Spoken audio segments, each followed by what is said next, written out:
I am the Reading Rainbow Emperor, and today I'm reviewing Phantastes by George Macdonald. It's one of my favorite novels. Sometimes I need to do a Big Ten or five or something for fantasy novels. I'll certainly put this in the top five. I read the first chapter earlier on in the channel, and the link will be down below. Uh, Maybe up above if I can figure out the YouTube situation. But dreams can certainly happen. Uh, how to describe this book? The plot is long and meandering. It's more about the main. It's a short book though. It's more about the main character Anados and his personal journey and growing maturity rather than specific events. The events are catalysts or representations of his maturity or things that he has to face. They begin after the death of his father and the opening of his father's desk. His grandmother, a fairy, reminds him of his lineage and that fairyland is real. She also tries to impart some wisdom. I'll read it here. How can of such a very little creature as you grant or refuse anything? Is that all the philosophy you have gained in 1 and 20 years? Said she. Form is much, but size is nothing. It is merely a matter of relation, etc., etc. But size is of so little consequence with old me that I may as well accommodate myself to your foolish prejudices. Now, she said, you will believe me. I will go part by part as I understand it, rather than what I usually do. I think this is so dense that any other way will not quite work, I think. Anados enters Fairyland and starts to have adventures pretty much immediately. He meets a family of a woman and her daughter who warn him about the ash, who loves to slay by frightening his victims and then burying them at his roots. He shelters under a beech tree, who loves him for his own sake, and gives him a belt of beech leaves to protect him from the ash. He meets Sir Percival, releases a marble statue from a crystal prison through singing, and falls in love with her, though she runs away from him. That's very important. And has a few other minor adventures, believing he will overcome where Sir Percival has failed. He fails, and the protection of the beech tree is shattered by the alder tree, and he is nearly fed to the ash before Sir Percival, totally unrelated on his quest, saves him and cuts down the ash. This part struck me as an introduction, that is, what is real about the character and the forest and what's not real. Namely, the character desires and beliefs about himself are thwarted at every opportunity by the circumstances around him. He believes he will die, or he believes he will live, or he believes he will succeed. Uh, and it all kind of goes the opposite way. He is infirm in his character, and he wants to be some sort of brave songster, undeceived by glamour.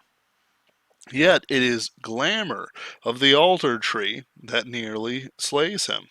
He is mostly unhurt by the horror of the ash tree compared to other characters, but he underestimates its threat to him, and whether others might wish him ill will.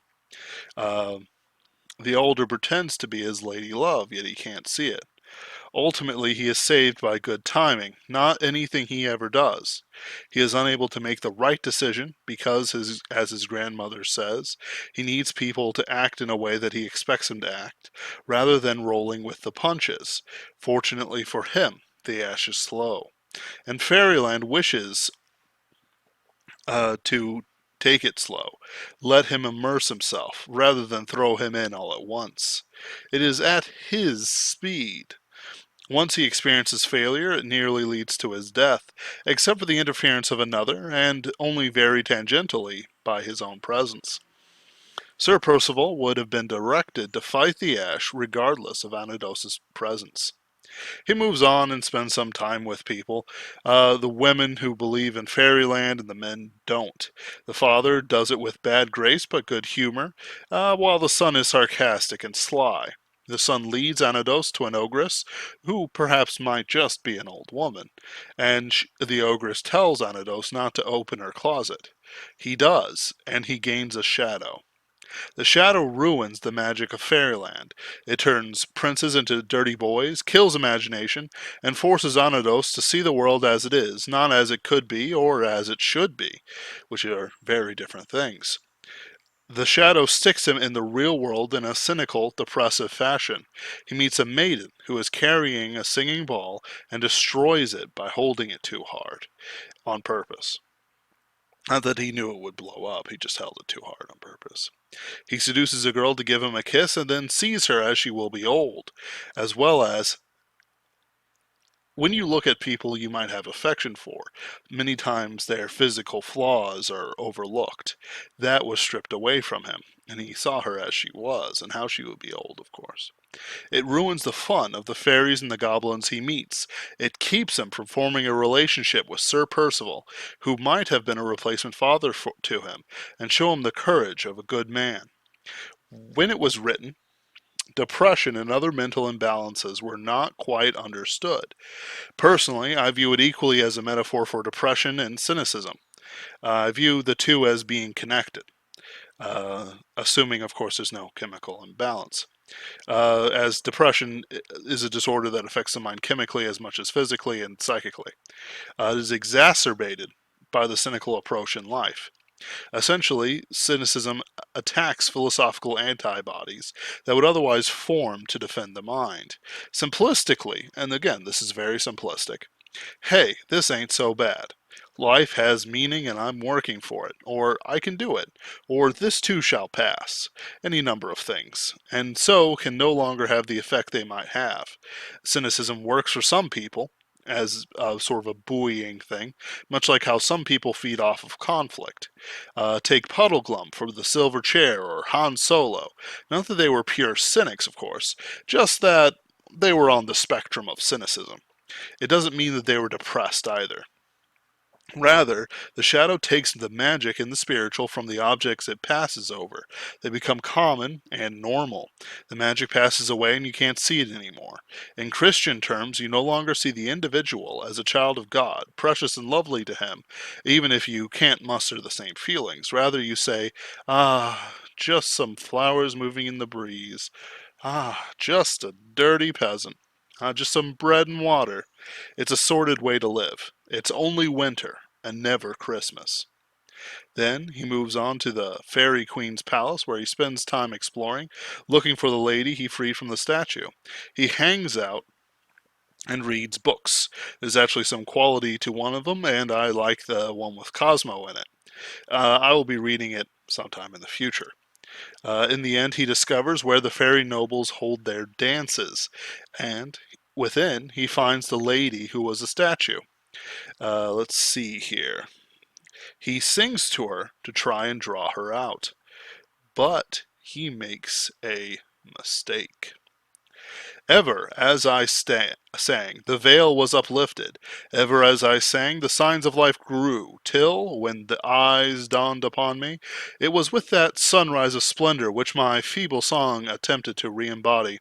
The wonder is that I was not altogether overcome, but was able to complete my song as the unseen veil continued to rise.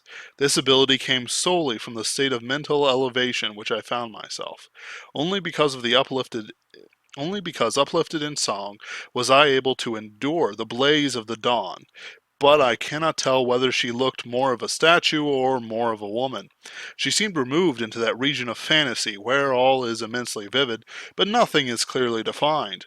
As I sang of her descending hair, the glow of the soul faded away like a dying sunset. A lamp within had been extinguished, and the house of life shone blank in a winter morn. She was a statue once more, but visible, and that was much gained. Yet the revulsion from hope and fruition was such that, unable to restrain myself, I sprang to her, and in defiance of the law of that place, I flung my arms around her, as if I would tear her from the grasp of visible death, and lifted her from the pedestal down to my heart. But no sooner had her feet ceased to be in contact with the black pedestal that she shuddered and trembled all over. Then, writhing from my arms, before I could tighten their hold, she sprang into the corridor with the reproachful cry, "You should not have touched me!" darted behind one of the exterior pillars of the circle, and disappeared. I followed almost as fast, but ere I could reach the pillar, the sound of a closing door, the saddest of all sounds sometimes, fell on my ear, and arriving at the spot where she had vanished, I saw, lighted by a pale yellow lamp which hung above it, a heavy, rough door, altogether unlike any others I had seen in this palace, for they were all of ebony or ivory, or covered with silver plates or of some odorous wood, or very ornate, whereas this seemed of old oak, with heavy nails and iron studs. Notwithstanding the precipitation of my pursuit, I could not help reading in silver letters beneath the lamp, "No one enters here without the leave of the Queen." But what was the Queen to me when I followed my white lady? I dashed the door to the wall and sprang through. Lo! I stood on a waste windy hill. Great stones like tombstones stood all about me. No door, no palace was to be seen. A white figure gleamed past me, wringing her hands and crying, "Ah! You should have sung to me! You should have sung to me!" and disappeared behind one of the stones. I followed. A cold gust of wind met me from behind the stone, and when I looked I saw nothing but a great hole in the earth, into which I could find no way of entering. Had she fallen in? I could not tell. I must wait for daylight. I sat down and wept, for there was no help. For his faux pas, he loses her forever. This part is pretty simple. Anodos's impetuousness comes up once more, and it ruins happiness for him permanently. He cannot marry his fairy lady. He cannot achieve happiness in fairyland, because he cannot abide by their laws. I do not say rules per se, but rather they have a way of doing things that they all understood, and we are expected to know while in their guest quarters. Often we will know what to do without knowing it quite, but we do not do it. Consider that instead of seeing her from the platform, he goes most of the way and then leaps to take her by force. He should have sung her out. What would have happened after? I'm unsure. It's about him doing what needs to be done, not what he wants. He wanted her, but because he's the kind of guy who leaps into things, he leaped into it and lost the prize. "You should have sung to me," she cried back, broken-hearted. We later discover that she doesn't hate him for this, but that she had to run. I'm breaking it off here, and we'll continue it next week with part 2. Let's go over the theme so far. Much of man's beliefs keep him from fairyland. Anodos must conquer the worldly part of him, but it never actually goes away. Instead, it becomes a physical form. It doesn't attack him directly, but through the world around him. That world becomes dull, tasteless, and normal. We cannot see what it is, truly is, but rather what it appears. Recall that the grandmother told him that size is meaningless, and that he needs to give up his prejudices about what matters. What doesn't matter is the outside, but the heart matters.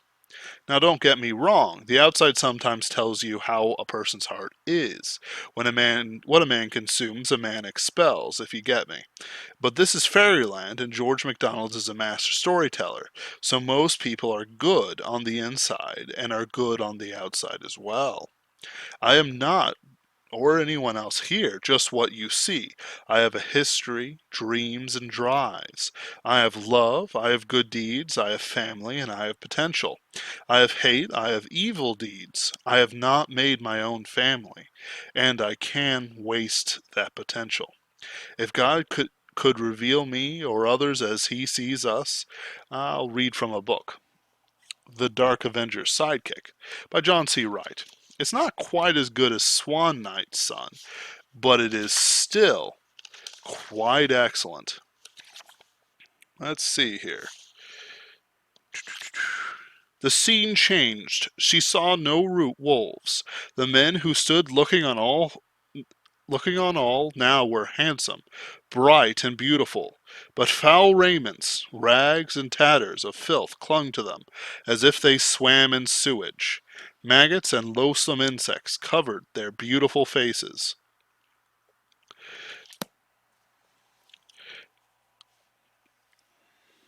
Consider that with God's perspective, and you can say, well, I don't believe in your God. No, that's not what we're talking about. George Macdonald was a Christian, and he had a Christian's philosophy, even though it was a little heretical. God sees us as he made us. We are broken and imperfect creatures by the choice of an ancestor. We are given a chance to go out of the just deserts that we have. Because even if we were not broken, we would still have, if we didn't have original sin, we would still have that opportunity to sin, and we would take it. Therefore, with Jesus Christ's help, we can become washed in the blood, so that the foul raiment and maggots and that crawl all over us, that is our sin, no longer affect us and can easily be brushed away. This is what the shadow ruins, that brushed away state. The boys as princes, if you get me. We don't have God's perspective, of course, but we can do much the same and see as best we can the good and the potential in people. I've seen a lot of broken people in my life. I can't solve it, and I honestly can't let it affect me beyond the whatever conversation I have with them. It's winter for them, and never Christmas. What's worse, people choose things that won't help them or save them from their troubles. They only want a surcease of the pain for a little while, but death will come and the pain will be the least of their problems then. It's a strange way to end it, but it can't be helped if people, like the protagonist, refuse to examine themselves and change in such a way that they become better people and can handle the strange things of fairyland, can handle and cure their own cynicism, and become better than what they were. The wonders of fairyland will never end, but if you don't follow the rules, the laws which are obvious, but often more than we're able to give, failure will come, and it will be on your shoulders. It's not without hope. We allow our shadows to rule us. As you will see in next week's review, they can also be broken. Thank you for coming in with me on this journey. I hope you enjoy part 2, and as I hoped you enjoyed part 1. I want to thank you as always for following along. Please like, comment, and subscribe as always. I've got that Fiverr thing, which still exists. And I hope you have a wonderful rest of your evening and weekend. Have a wonderful rest of your day. And you're all wonderful.